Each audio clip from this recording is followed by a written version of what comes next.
ബാംഗ്ലൂരിൽ മലയാളി യുവാവിനെ മർദ്ദിച്ചു കൊന്ന സംഭവത്തിൽ SDPI സംസ്ഥാന വ്യാപകമായി പ്രതിഷേധം സംഘടിപ്പിച്ചു. പുത്തനത്താണിയിലും പ്രതിഷേധം നടന്നു.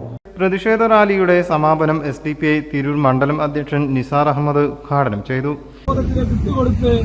അങ്ങനെ കൊന്നാൽ പ്രശ്നമില്ല എന്ന് വരുത്തി തീർക്കുന്ന സ്ഥിതിവിശേഷത്തിലേക്ക് രാജ്യത്തെ സംഘപരിവാർ എത്തിച്ചുകൊണ്ടിരിക്കുകയാണ്.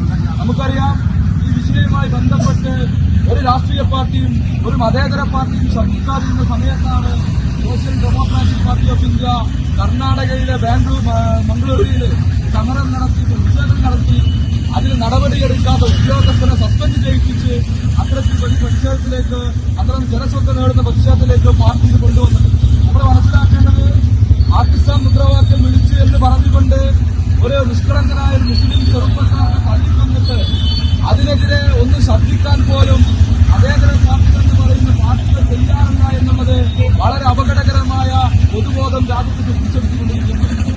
പുത്തനത്താണി ബസ് സ്റ്റാൻഡിൽ നിന്നും ആരംഭിച്ച പ്രകടനം നഗരം ചുറ്റി ടൗണിൽ സമാപിച്ചു. മണ്ഡലം സെക്രട്ടറി KC സമീർ സ്വാഗതവും സംഘടന ആദവനാട് പഞ്ചായത്ത് അധ്യക്ഷൻ ജാഫർ ഹാജി നന്ദിയും പറഞ്ഞു.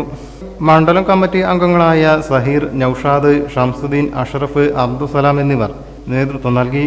News desk, media vision.